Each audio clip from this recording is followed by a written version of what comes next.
નમસ્તે વિદ્યાર્થી મિત્રો, આજે આપણે ચેપ્ટર નંબર 4 નો નવો પ્રશ્ન વિદ્યુત પ્રવાહ ધારિત વર્તુળાકાર રિંગની અક્ષ પર ચુંબકીય ક્ષેત્ર.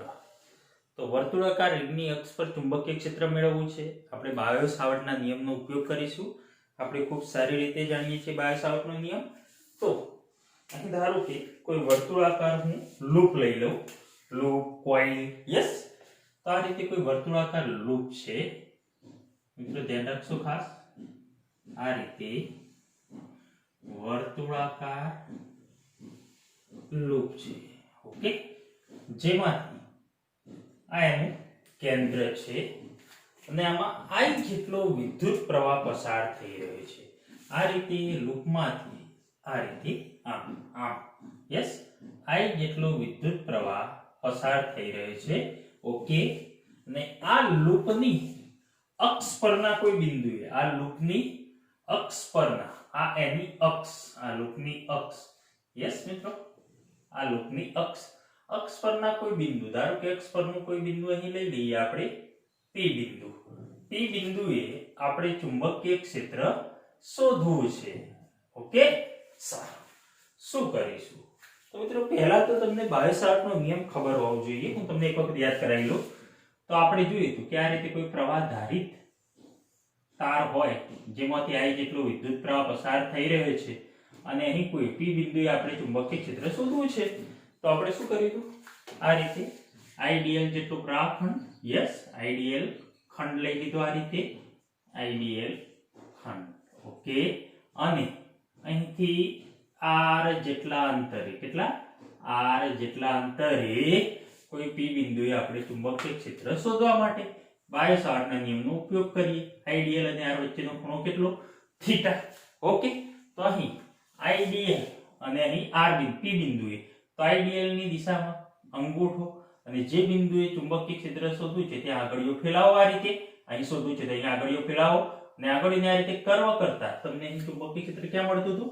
અંદરની તરફ, યસ, અંદરની તરફ, ઓકે. તો અહીં આપણે નિયમ જાણીએ છીએ, dB μ0/4π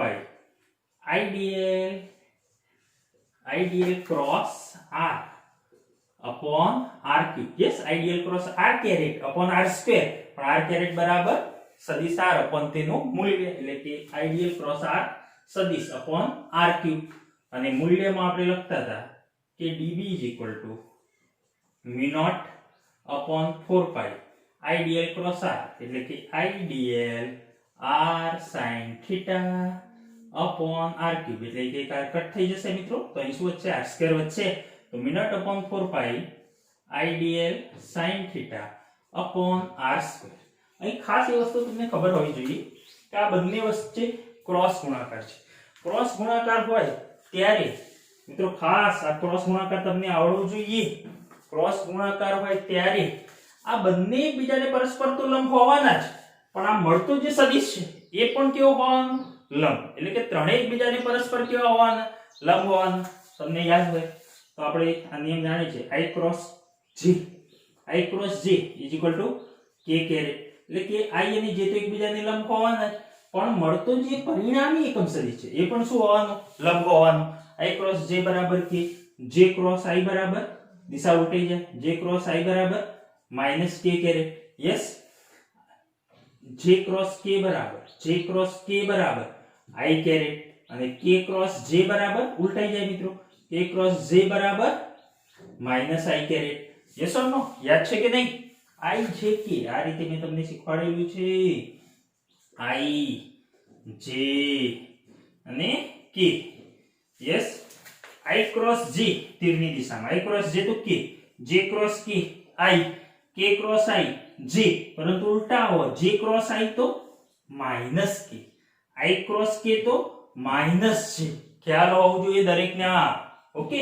સારું, તો હવે અહીં તમને એટલો ખ્યાલ હોવો જોઈએ, તો I cross J બરાબર K, તો ધારો કે આ I caret, આ આપણો y દિશા, J caret, તો K કેમ મળશે તમને? આ રીતે મળશે કે I cross J બરાબર K.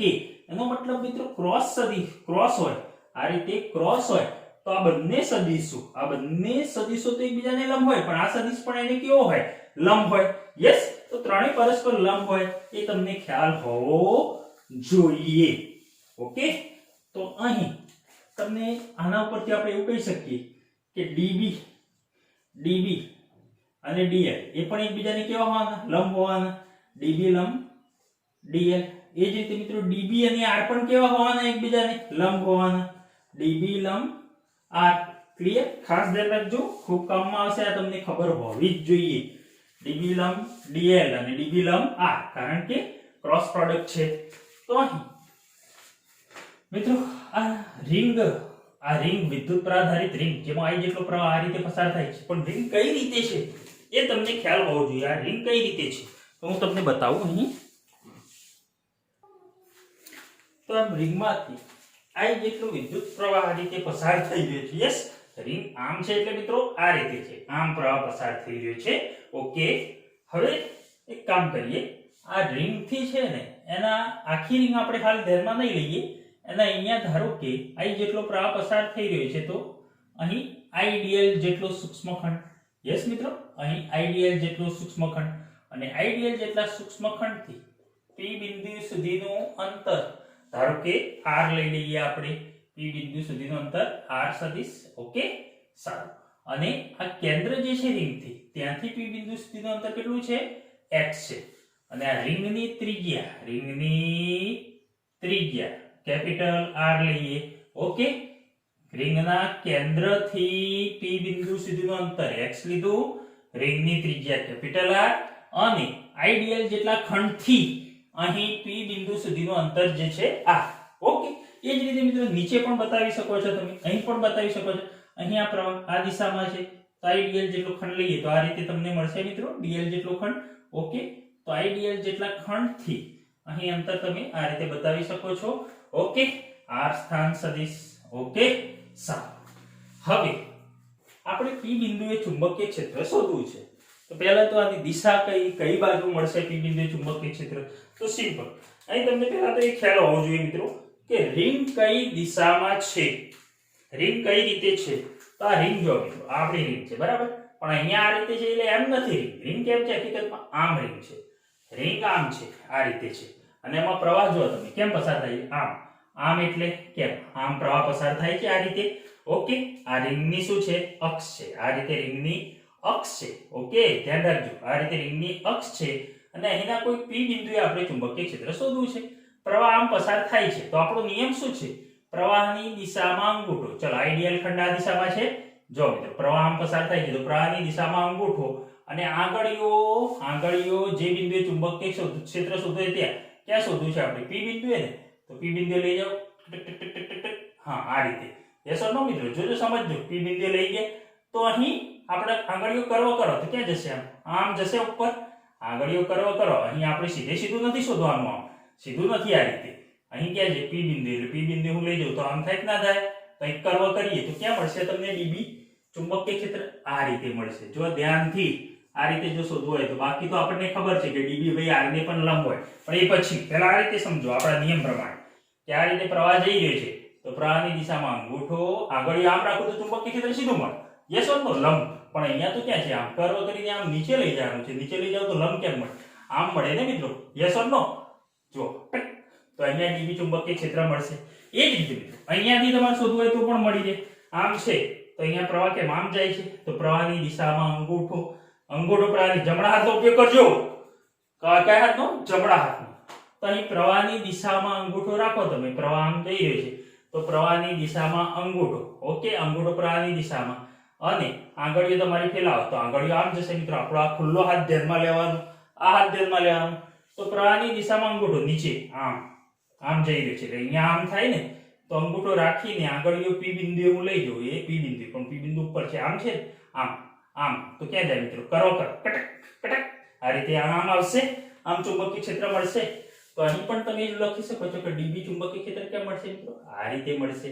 યસ, સમજવામાં આવ્યું? ઓકે, તો અહીં DB આ રીતે ચુંબકીય ક્ષેત્ર મળશે. તો આ રીતે DB મિત્રો જોઈ શકો છો તમે એક ક્રોસમાં મળે છે બંને બાજુ. ઓકે, P બિંદુએ અહીં આપણે બે ભાગ આટલા સૂક્ષ્મખંડ ધ્યાનમાં લીધેલા છે. ઓકે, હાલ એક જ ખંડ આપણે એક જ ખંડ દ્વારા દર્શાવીશું, પણ આ તમારી સમજ માટે.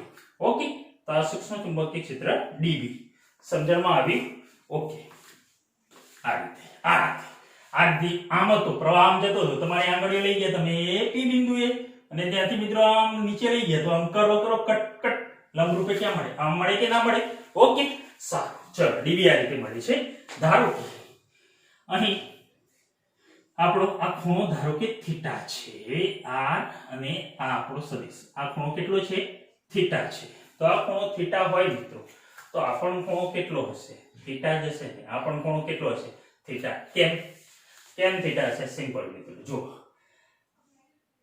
આને લંબ કોણ છે આ છે આ જે આર ત્રિજ્યા છે એને લંબ કોણ છે આ છે અને આને લંબ આ છે એનો મતલબ આ બે રેખાખંડો વચ્ચેનો ખૂણો કેટલો છે આ બે રેખાખંડો વચ્ચેનો ખૂણો કેટલો છે થીટા તો બે રેખાખંડો વચ્ચેનો ખૂણો શીખવાડેલું છે તમે મારા જોડે 11મા ધોરણથી ભણતા હોય તો તમને આ ખ્યાલ હોવો જ જોઈએ કે ભાઈ આ બે રેખાખંડો વચ્ચેનો ખૂણો બરાબર બે લંબો આને લંબ આ અને આને લંબ આ એટલે કે બે લંબો આ થયા બે રેખાખંડો વચ્ચેનો ખૂણો થીટા બરાબર આને લંબ આને લંબ આ બે રેખા લંબો વચ્ચેનો ખૂણો કેટલો થશે થીટા થશે ઓકે અને એક બીજી વસ્તુ મિત્રો ખાસ અહીંયા સમજો મેં અહીંયા લખ્યું છે કે D I dl cross are so dB લંબ ડીએલ ડીબી અને ડીએલ બંને પરસ્પર લંબ હોય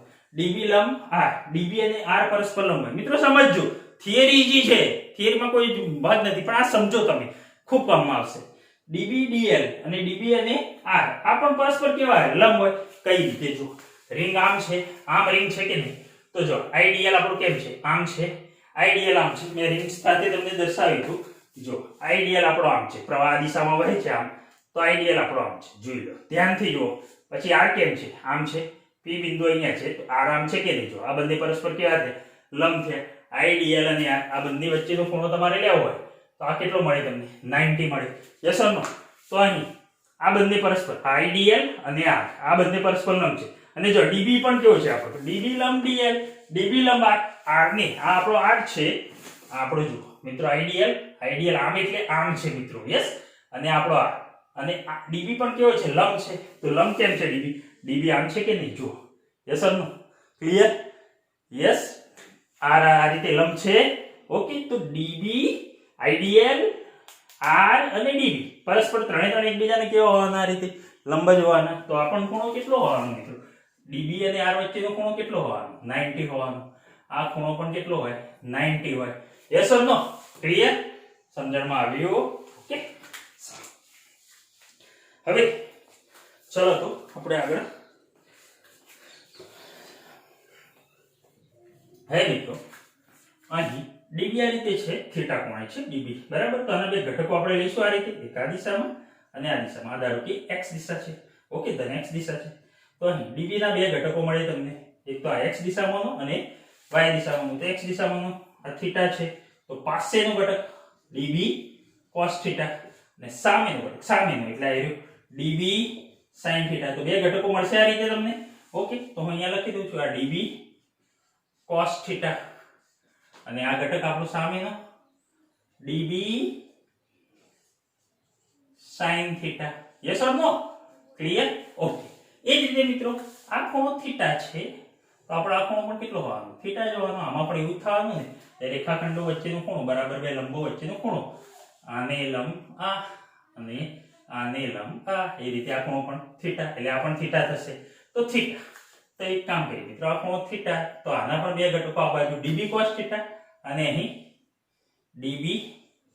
ડીબી sin થીટા યસ મિત્રો અહીં આપણે એક જ ઘટક આ ડીબી cos થીટા વડે આગળ ચાલવાનું છે પણ આ રીતે બે ઘટકો બંને ખંડો લેવાનો મતલબ શું છે એ તમને હવે ખ્યાલ આવશે શું છે મિત્રો ઘટકો તો લેતા આવડે ને યસ ને ઓકે તો આ થીટાની પાસેની બાજુ ડીબી cos થીટા અને સામેની બાજુ એટલે કે આ ડીબી sin થીટા એ જ રીતે આ ખૂણો theta dB cos theta dB sin theta okay પણ હવે અહીંયા પ્રશ્ન એ છે કે ચુંબકીય ક્ષેત્ર કઈ દિશામાં dB cos theta dB sin theta dB sin theta dB cos theta આ દિશામાં અને આ દિશામાં પણ અહીંયા તમે જોઈ શકો છો અહીંયા ડીબી cos થીટા તો આ જ દિશામાં મળે છે આ બંને વડે મળતું ડીબી cos થીટા પણ ડીબી sin થીટા તમે જોઈ શકો છો ડીબી સાઈન થીટા, ડીબી મૂલ્ય સમાન છે, સાઈન થીટા સમાન મૂલ્યના અને પરસ્પર વિરુદ્ધ દિશામાં. એનો મતલબ કે ડીબી સાઈન થીટા એકબીજાની અસર શું કરશે? નાબૂદ કરશે. ઓકે, બંને સમાન મૂલ્યના પરંતુ પરસ્પર વિરુદ્ધ દિશામાં છે. તો અહીંયા હું લખી દઉં છું પોઈન્ટ તમારા માટે કે ડીબી સાઈન થીટા પરસ્પર સમાન મૂલ્ય અને વિરુદ્ધ દિશા હોવાથી એકબીજાની અસર નાબૂદ કરશે. ઓકે, હવે મિત્રો તો અહીં ચુંબકીય ક્ષેત્ર જે મળે છે એ કોના વડે મળે છે તે લઈએ. પહેલા આપણે બાયો-સાવર્ટના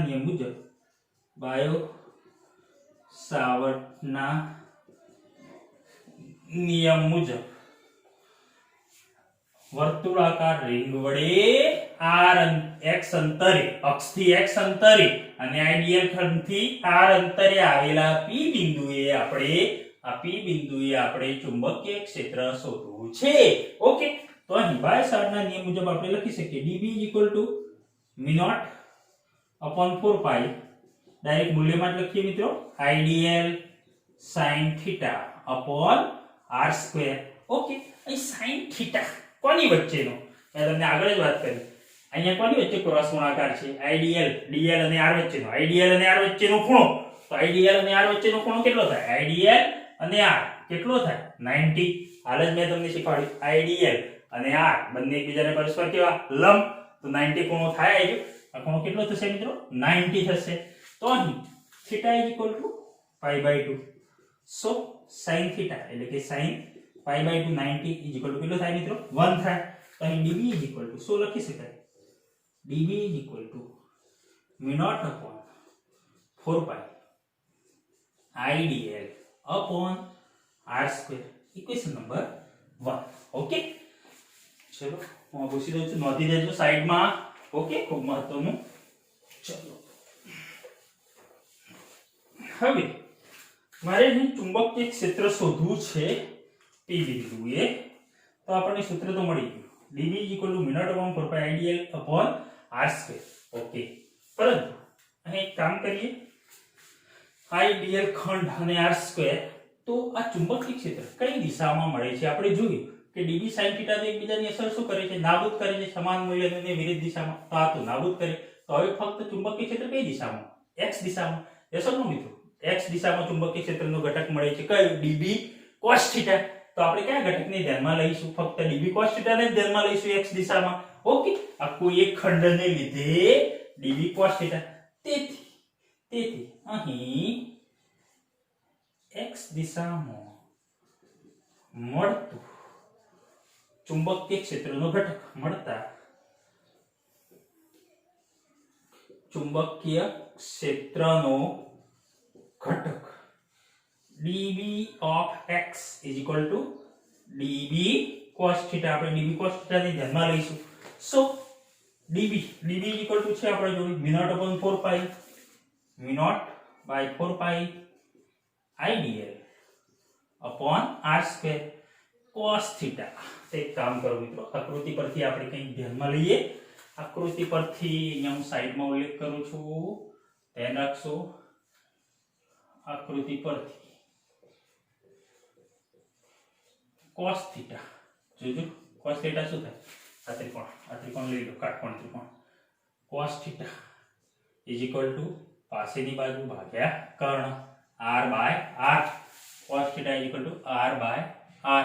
ઓકે, સો અહીં એવું લખી શકાય મિત્રો, r કર્ણ છે તો r² = r² + x².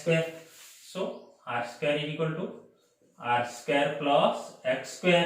સો r લખવું હોય તો મિત્રો r² વર્ગમૂળમાં r² + x² અથવા તો r² + x² ની 1/2 લખી શકાય. તો આ સાઈડમાં નોંધી દેશું, જેનો આપણે થિયરીમાં ઉપયોગ કરવાના છીએ. ઓકે, ચલો તો અહીં cos θ = r/r. cos θ = r/r. સો μ0/4π દેખાય છે અહીંયા નીચે કે નહીં? યસ, દેખાય છે. mu naught upon 4 pi I dl upon r square. r એમને એમ રાખો કેપિટલ અને small r equal to r square plus x square ની 1/2 અને અહીં r square છે ને r square તો r square equal to r square plus x square તો અહીં મૂકી દઈએ r square plus x square અને small r equal to r square plus x square ની 1/2 r square plus x square ની 1/2 yes ચલો so mu naught upon 4 pi I dl r square plus x square ની અહીંયા 1 અને અહીં 1/2 તો 1 plus 1/2 કેટલા થશે 2 1 2 plus 1 3/2 થશે તો mu naught upon 4 pi I dl r upon r square plus x square ની 3/2 okay r square plus x square ની આ 1 અને 1/2 1 plus 1/2 2 1 2 plus 1 3/2 થશે તો r square plus x square ની 3/2 તો અહીં તમને મિત્રો આ સૂત્ર મળ્યું mu naught upon 4 pi I dl r square plus x square ની 3/2 ઓકે પરંતુ મારે તો અહીં ચુંબકીય ક્ષેત્ર છે ને p બિંદુએ આ એક ખંડને લીધે નહીં સમગ્ર રિંગને લીધે p બિંદુએ ચુંબકીય ક્ષેત્ર શોધવું છે તો શું કરવું પડશે સંકલન યસ ને તો અહીં સમગ્ર રિંગ વડે મળતું ચુંબકીય ક્ષેત્ર માટે આપણે શું કરવું પડશે સંકલન તો અહીં સંકલન dv is equal to b is equal to જે અચળ છે બહાર કાઢી દો મિત્રો mu naught by 4 pi I dl હા અહીં dl છે dl નું સંકલન થશે ir upon r square plus x square ની 3/2 અચળ મૂલ્ય x square ની 3/2 સંકલન શું આવશે dl ઓકે સંકલન dl is equal to mu naught by 4 pi ir upon r square plus x square ની 3/2 into સંકલન dl એટલે કે મિત્રો કેપિટલ R ત્રિજ્યાની આ રિંગ સંકલન dl કરો તો dl plus dl dl dl dl dl dl શું થઈ જાય l લંબાઈ થઈ જાય l લંબાઈ એટલે કે આખી રિંગની લંબાઈ એટલે કે તેનો પરિઘ આખી રિંગની લંબાઈ એટલે કે તેનો પરિઘ તો સંકલન dl બરાબર શું મૂકશો 2 pi r રિંગનો પરિઘ કેટલો થશે 2 pi r પરિઘ એટલે કે તેની લંબાઈ ઓકે તો 2 pi r અહીં લખી દો મિત્રો 2 pi pi pi કેન્સલ કરો 2 2 જા 4 ओके तो mu naught I r multiply r square upon 2 bracket में r square plus x square ની 3/2 b is equal to mu naught I r square upon 2 bracket में r square plus x square ની 3/2 વર્તુળાકાર પ્રવાહધારિત loop વડે p બિંદુએ મળતા ચુંબકીય ક્ષેત્રનું સૂત્ર ઓકે x જેટલા અંતરે અક્ષથી p બિંદુએ મળતા ચુંબકીય ક્ષેત્રનું સૂત્ર b મિત્રો યાદ રાખવા જેવું સૂત્ર છે mu naught I r square upon 2 બ્રેકેટમાં r square plus x square ની 3/2 ક્લિયર ઓકે હવે મિત્રો જો લૂપ છે આ જે લૂપ છે એ n આંટા હોય કેટલા આંટા હોય n આટા હોય n આટા વાળી લૂપ હોય તો શું કરવાનું ઉપર n વડે ગુણી દેવાનું જો લૂપ ને n આટા હોય તો b is equal to mu naught n વડે ગુણી દો ni r square upon 2 bracket માં r square plus x square ની 3/2 યસ ઓકે એના આટા માટે મિત્રો આ સૂત્ર લખી શકીએ હજી પણ આગળ જઈએ આપણે થોડું એક્સ્ટ્રા થોડી વાતો કરીએ ખાસ કિસ્સા જોઈએ ઓકે હવે મિત્રો આ બાજુનો ભાગ રિમૂવ કરું છું પણ આ જોઈ લેશો તમને ખાસ ખ્યાલ આવવો જોઈએ ઓકે આકૃતિ પરથી કે db sin θ ઘટકો હતા અહીં કોઈ પણ ભાગ લ્યો તો પણ આવું જ થશે મિત્રો કોઈ પણ ભાગ રિંગના db sin θ ઘટક આ રીતે જ મળશે પરસ્પર લંબ મળશે એટલે કે એકબીજાની અસર નાબૂદ કરશે ફક્ત x દિશામાં જ આ ચુંબકીય ક્ષેત્ર તમને મળશે ઓકે તો ચલો મિત્રો આ ખાસ નોંધી લેજો નોટમાં ઓકે તો હું આગળ આમાં ખાસ કિસ્સા જોઈએ આપણે નોંધી લેશો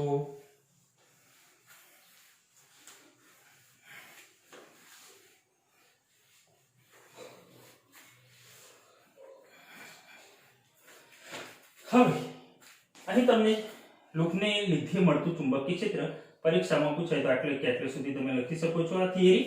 ઓકે, પણ આમાં ખાસ કિસ્સાની પણ કેટલીક વાત કરવા જેવી છે. ખાસ કિસ્સા. ઓકે, તો આમાં પહેલા જોઈએ આપણે ખાસ કિસ્સામાં લૂપના કેન્દ્ર પર પહેલું લૂપના કેન્દ્ર, આ જે વર્તુળાકાર લૂપ છે એનું કેન્દ્ર આવ્યું. ઓકે, લૂપના કેન્દ્ર પર વાત કરીએ તો અંતર x મળશે નહીં. x બરાબર શું થશે? 0. લૂપના કેન્દ્ર પર x બરાબર 0. ચલો આ સૂત્રમાં x બરાબર 0 મૂકો. આ સૂત્રમાં x બરાબર 0 મૂકો. આ કે ગમે તે મૂકો, આયા નાટા છે. x બરાબર 0 મૂકીશું તો શું થશે? 2 બ્રેકેટમાં નીચે 2 બ્રેકેટમાં r² ની 3/2 થશે. x બરાબર તો 0, તો r² ની 3/2 2 કેન્સલ. શું આવ્યું? 2r³ એટલે કે μ0 i b = μ0 i r² upon 2r³ એટલે કે મિત્રો r² કટ, તો μ0 i upon 2r જાણો છો તમે, ક્યાં નથી જાણતા? b = μ0 i upon 2r લૂપના કેન્દ્ર પર મળતું ચુંબકીય ક્ષેત્ર. અને કેમ અગાઉ પણ આપણે જોઈ જ છે ને, વર્તુળાકાર પ્રવાહધારિત ગૂંચળા વડે લૂપ વડે તેના કેન્દ્ર પર મળતું ચુંબકીય ક્ષેત્ર આપણે શોધ્યું છે મિત્રો. મેં ક્યાં ત્રિજ્યા એ લીધેલી છે, તો μ0 i/2 એ નથી લખેલું આપણે. હા, આ જ વસ્તુ મળી અહીંયા તમને પાછી. ઓકે, આપણે જોયેલું છે.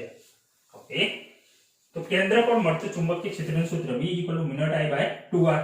અને n આટા હોય તો શું કરવાનું? કેપિટલ N વડે ગુણી દેવાના. μ0 ni/2r લખો અહીંયા. n આટા માટે n આટા હોય તો b = μ0 ni/2r. આ રે ત્રિજ્યા છે લૂપની, ખાસ યાદ રાખજો. અગાઉ આપણે જે દાખલા જોયા હતા ગૂંચળા વડે વર્તુળાકાર લૂપના ગૂંચળા વડે કેન્દ્ર પર મળતું, એમાં મેં ત્રિજ્યા a લીધેલી છે, સ્મોલ a. ઓકે, ચલો બીજો કિસ્સો જોઈએ આપણે. આ તો લૂપના કેન્દ્ર પર વાત, પરંતુ x is greater than x જે છે ને અક્ષ અંતર એ કેવું છે? ઘણું દૂર છે. x is greater than r.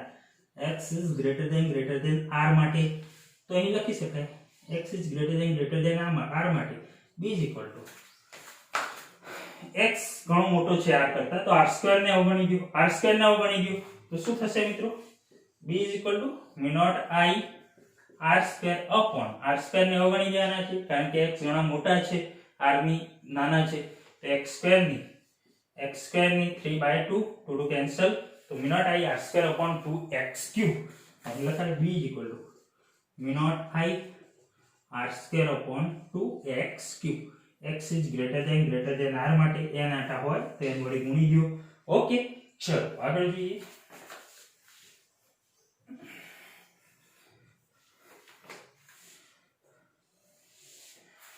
x = r માટે ત્રીજો કિસ્સો જોઈએ. x = r હોય શું હોય? x અને r અક્ષ પરનું અંતર અને ત્રિજ્યા બંને કેવું હોય? સમાન હોય. x = r માટે તમે સૂત્રમાં મૂકી શકો છો, જાતે પણ તારવી શકો છો, એમાં કોઈ નવી વસ્તુ નથી. b = μ0 i r² upon 2. અહીં x બરાબર r મૂકી દો તો r² + r² એટલે કે 2 વખત 2 times r² એટલે કે આવું થશે 2 વખત r² અને એની 3/2. તો આનું સાદુરૂપ આપી દો મિત્રો. b = μ0 i r² upon 2 બ્રેકેટમાં અહીં 2 ની તો 3/2 થશે. 2 ની કેટલી થશે? 3/2. પણ r² ની 3/2 એટલે r² ની 3 2 કેન્સલ, તો r³ વધશે into r³. Yes or no? into r³. So અહીં 2 ની 1 અને 3/2 તો 1 + 3/2 એટલે કે 2 ની 5/2. તો b = μ0 i r² છે ઉપર અને અહીંયા r³ તો એક r જતો રહે, તો અહીં μ0 i upon 2 ની 1 અને 3/2 તો 2 * 2 + 3 2/5/2 into r એક r જતો રહ્યો, તો μ0 i upon 2/5/2r લખી દઉં છું અહીંયા. તો અહીં x બરાબર r હોય ત્યારે b = μ0 i upon 2/5/2 into r n આવે તો n વડે ગુણી દો. ઓકે, જ્યારે x બરાબર r. તો અહીં જુદા જુદા કિસ્સા જોયા કે લૂપ વડે મળતું ચુંબકીય ક્ષેત્ર. હવે અહીં આપણે શરૂઆતમાં લૂપ વડે અહીં કોઈ પી બિંદુએ ચુંબકીય ક્ષેત્રની વાત કરતા હતા તો આપણને જુદા જુદા ઘટકો ભાઈ ડીબી આમ મળી, બરાબર છે, અને ડીબી ના ઘટકો લીધા. પણ તમે જોયું કે અહીં જે લંબ ઘટક મળતો હતો ડીબી સાઇન થીટા, એને તો પોતાની અસર શું કરી? નાબૂદ કરી. કારણ કે દરેક મિત્રો કોઈ પણ જગ્યાએ લેશો તો આ લંબ ઘટકો મળશે જે પોતપોતાની અસર નાબૂદ કરશે. તેનો મતલબ ડીબી સાઇન થીટા તો આપણે ધ્યાનમાં લેવાનું નથી. તો અહીં ચુંબકીય ક્ષેત્ર કઈ જગ્યાએ મળ્યું? લૂપ વડે મળતો આ ચુંબકીય ક્ષેત્ર કેમ મળી તમને? DB cos theta. કઈ દિશામાં? આ દિશામાં મિત્રો. આ રીતે x દિશા કહું તો આ x દિશામાં મળી અહીં. એનો મતલબ મિત્રો પરિણામી ચુંબકીય ક્ષેત્ર લૂપ વડે જે મળશે એ તમને કેમ મળશે? આમ મળશે. યસ ઓર નો મિત્રો? આ તો જે ડીબી છે એના આપણે ઘટકો લીધા એટલે હવે આપણે ડીબી ને પણ ધ્યાનમાં નથી લેવાનું. આપણે તો ચુંબકીય ક્ષેત્ર ઘટક ડીબી ના બે ઘટકો મળ્યા, ડીબી sin θ અને ડીબી cos θ. તો ડીબી sin θ એ તો પોતાની અસર નાબૂદ કરી, તો ફક્ત હવે કયો ઘટક? ડીબી cos θ જે આ દિશામાં મળે છે. તો એનો મતલબ એવો થયો કે લૂપ વડે મળતું ચુંબકીય ક્ષેત્ર, હવે ડાયરેક્ટ તમે દિશા યાદ રાખો મિત્રો કે લૂપ વડે, વર્તુળાકાર લૂપ વડે મળતું ચુંબકીય ક્ષેત્ર લૂપની શું છે? આ લૂપની શું હતી? લૂપની અક્ષ પર. આ રીતે લૂપની અક્ષ પર અથવા લૂપને લંબ આ રીતે લૂપ હતી તો લૂપને લંબ આ રીતે મળે છે. ઓકે, લૂપને લંબ દિશામાં. સિમ્પલ કેવું હોય, મારે તમને નિયમ શીખવાડવો હોય તો હું એમ કહી શકું કે લૂપમાં આમ પ્રવાહ પસાર થાય. ધારો કે પ્રવાહ આમ પસાર થતો હતો, જો અહીં આમ પસાર થાય છે તો અહીં અંગૂઠો પ્રવાહની દિશામાં રાખીને આપણે આંગળીઓ આમ કરતા હતા. પણ હવે એવું નહીં કરવાનું. હવે એક કામ કરવાનું, ધારો કે લૂપમાં આમ પ્રવાહ પસાર થતો હતો તો આમ રીતે પ્રવાહની દિશામાં આંગળીઓ રાખો તો અંગૂઠો તમારો જે છે ને એ ચુંબકીય ક્ષેત્રની દિશા બતાવશે. ઓકે, ધારો કે અહીં પ્રવાહ આમ પસાર થાય છે, આમ આ બાજુ પસાર થાય તો કઈ દિશામાં મળે? આ દિશામાં મળે. આ બાજુ પસાર થાય તો આમ આંગળીઓ આમ વીંટાળો લૂપને તો અંગૂઠાની દિશામાં તમને ચુંબકીય ક્ષેત્ર મળે. આ નિયમ પણ તમારે યાદ રાખવો હોય તો રાખી શકાય, સ્પેશિયલી ફોર લૂપ માટે કે ભાઈ આંગળીઓ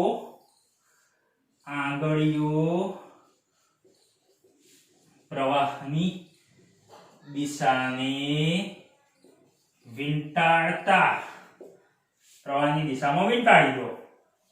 અંગૂઠાની દિશામાં ચુંબકીય ક્ષેત્ર મળે. હજી પણ જોવું હોય તો સમજીએ આપણે. ઉભા રહો, સમજીએ. આ તમે નોંધી લીધું હશે મિત્રો. હું કરું છું અને જો કઈ રીતે સિમ્પલ આ રીતે લૂપ છે, આ દિશામાં પ્રવાહ પસાર થાય છે. એનો મતલબ મિત્રો આમ લૂપ થઈને તો આમ લૂપ થઈ ગઈ નહીં, આ દિશામાં પ્રવાહ પસાર થાય છે. ઓકે, તો હું આંગળીઓ શું કરું? પ્રવાહની દિશામાં, અને અંગૂઠો આમ કરું તો કઈ દિશામાં? આ દિશામાં મળી કે નહીં મને? ઓકે, એ જ રીતે ધારો કે આ જે પ્રવાહ છે એ હું આ દિશામાં લઈ જાઉં. કઈ દિશામાં? આ દિશામાં. આ દિશામાં એટલે મિત્રો કેમ છે? આપણું તો આમ છે ને, એટલે કે પ્રવાહ આમ પસાર થાય છે. આમ તો આંગળીઓ જો પ્રવાહની દિશામાં વાળી દીધી તો અંગૂઠો કેમ છે? આમ છે. તો આ દિશામાં ચુંબકીય ક્ષેત્ર મળે. સમજમાં આવે છે? આવે છે. લૂપ માટે વાત કરી મિત્રો. પ્રવાહની દિશામાં આંગળીઓ આમ વાળી દો તો આ દિશામાં, આ બાજુ પ્રવાહ પસાર થતો હોય તો આમ આંગળીઓ વાળી દો તો અંગૂઠો આ દિશામાં, તો ચુંબકીય ક્ષેત્ર આ દિશામાં. ક્લિયર? એટલે અંગૂઠો જે છે ચુંબકીય, એટલે કે પરિણામી ચુંબકીય ક્ષેત્ર શોર્ટમાં લૂપને લંબ અક્ષ પર મળતું હોય. ક્લિયર? ઓકે, હજી કઈ વાત કરવી હોય એક્સ્ટ્રા તો આપણે કરી શકીએ છીએ. કામ કરી આલેખ જોઈએ. લૂપ માટે આલેખ જોઈએ b ટેન્ડ્સ ટુ x. તો આ રીતે આપણે દોરી શકીએ છીએ મિત્રો. ધારો કે આ રીતે લૂપ છે, આ રીતે લૂપ છે. ધારો કે અહીંયા જ આપણે આ લૂપ કે જેમાં પ્રવાહ દિશામાં પસાર થતો હતો. યસ, આ દિશામાં પ્રવાહ પસાર થાય છે, આમ પ્રવાહ પસાર થાય છે. તો આની અક્ષ પર આપણને ચુંબકીય ક્ષેત્ર આ રીતે મળ્યું. ઓકે, અક્ષ પર આ રીતે ચુંબકીય ક્ષેત્ર મળે છે. તો આના માટે મારે આલેખ દોરવો છે. ધારો કે પ્રવાહ આમ પસાર થતો હોત તો તમને ચુંબકીય ક્ષેત્ર કેમ મળત? આ દિશામાં મળત. આ દિશા એટલે ઋણ x. પ્રવાહ આ દિશા આમ પસાર થતો હોત, આમ આ રીતે હોત, આમ, તો તમને ચુંબકીય ક્ષેત્ર આ દિશામાં મળત. અને પ્રવાહ આમ છે તો આ દિશામાં મળે છે. ઓકે, આ ધન x કહીએ અને આ ઋણ x કહીએ. તો એ રીતે આપણે આલેખ દોરવો હોય તો દોરી શકાય મિત્રો. તમે અહીં ડ્રો કરી શકો છો. ધારો કે આ બાજુ ધન x અને આ બાજુ ઋણ x. ઓકે, તો આ લૂપનું કેન્દ્ર, લૂપના કેન્દ્ર આગળ લૂપના કેન્દ્ર આગળ ચુંબકીય ક્ષેત્ર x બરાબર 0 હોય ત્યારે અહીં x બરાબર 0, x બરાબર પ્લસ ધન અને x બરાબર માઈનસ -1 -2 -3. ઓકે, ઋણ x. તો અહીં લૂપના કેન્દ્ર આગળ તો આ ચુંબકીય ક્ષેત્ર કેવું મળે છે તમને? મેક્સિમમ છે મિત્રો. આ બધા કરતા આ મૂલ્ય કેવું છે? મેક્સિમમ છે. ઓકે, તો આ મેક્સિમમ મૂલ્ય છે. તો અહીં તમારે આલેખ દોરવો હોય તો તમે આ રીતે ડ્રો કરી શકો છો કે લૂપના કેન્દ્ર આગળ આ ચુંબકીય ક્ષેત્ર મેક્સિમમ હશે અહીંયા, પણ જેમ જેમ દૂર જઈશું મિત્રો તેમ ચુંબકીય ક્ષેત્ર શું થશે? હા, x વધશે, આ અંતર x વધે. સિમ્પલ, આ સૂત્રમાં x વધે, છેદ વધે, ચુંબકીય ક્ષેત્ર શું થાય? ઘટે. અને અનંત અંતરે લો, આમ અનંત અંતરે લો તો અનંત અંતરે ઇન્ફિનિટી આવી જાય, તો અનંત અંતરે આ ચુંબકીય ક્ષેત્ર કેવું થશે? 0 થશે. સમજણમાં આવે છે મિત્રો? કેન્દ્ર આગળ આ ચુંબકીય ક્ષેત્ર કેવું છે? મેક્સિમમ. ઓકે, મહત્તમ મળશે તમને. પણ જેમ જેમ લૂપથી આપણે દૂર જઈશું તેમ છેવટે દૂર જતા તો ચુંબકીય ક્ષેત્ર શું થશે? ઘટ્યા જવાનું છે. ઓકે, તો એનો મતલબ આનો તમે આલેખ દોરશો તો અહીં ધારો કે હું આ રીતે ડ્રો કરું, ધારો કે ધન x દિશામાં છે આપણું ચુંબકીય ક્ષેત્ર, તો ધન x દિશામાં અહીંયા મહત્તમ કેન્દ્ર આગળ, અને પછી જેમ જેમ દૂર જઈશું તેમ તેમ આ ચુંબકીય ક્ષેત્ર શું થશે? આ રીતે ઘટાઈ જશે. છેવટે કેવું થશે મિત્રો? અનંત અંતરે શૂન્ય થશે. ધારો કે ઋણ x દિશામાં ચુંબકીય ક્ષેત્ર હોય તો તમે આ બાજુ પણ ડ્રો કરી શકો છો. જોજો, ખાસ ધ્યાન રાખજો, આલેખ આ રીતે આપી શકે છે. અહીં તમે આ રીતે ડ્રો કરી શકો છો. ઋણ x દિશામાં અનંત અંતરે આ કેવું થશે? શૂન્ય. એટલે કે જેમ x અંતર વધશે તેમાં ચુંબકીય ક્ષેત્ર ઘટાઈ જશે. પણ ઋણ x દિશામાં મળતું હોય તો આ રીતે, ધન x દિશામાં મળતું હોય તો આ રીતે. અહીં b કેવું મળશે? મેક્સિમમ મળશે. એટલે એવું લખી શકાય કે x બરાબર 0, x બરાબર 0. અહીં આ સૂત્રમાં x બરાબર 0 લઈ લીધા તો એનો મતલબ છેદ ઘટી જાય છે મિત્રો, છેદ ઘટી જાય છે એટલે b કેવું મળે છે? મેક્સિમમ. x બરાબર 0 આગળ b અહીંયા તમે દોરી શકો. આ b છે આપણું ચુંબકીય ક્ષેત્ર છે. Okay, b maximum. અને x બરાબર ઇન્ફિનિટી, અંતર વધશે. આમ ક્યાં? ધન કે ઋણ દિશામાં અંતર વધશે તેમ b કેવો થશે? ઘટીને છેવટે શૂન્ય થશે. ક્લિયર? ખ્યાલ આવી ગયો? યસ? સમજવા જેવો છે પ્રશ્ન?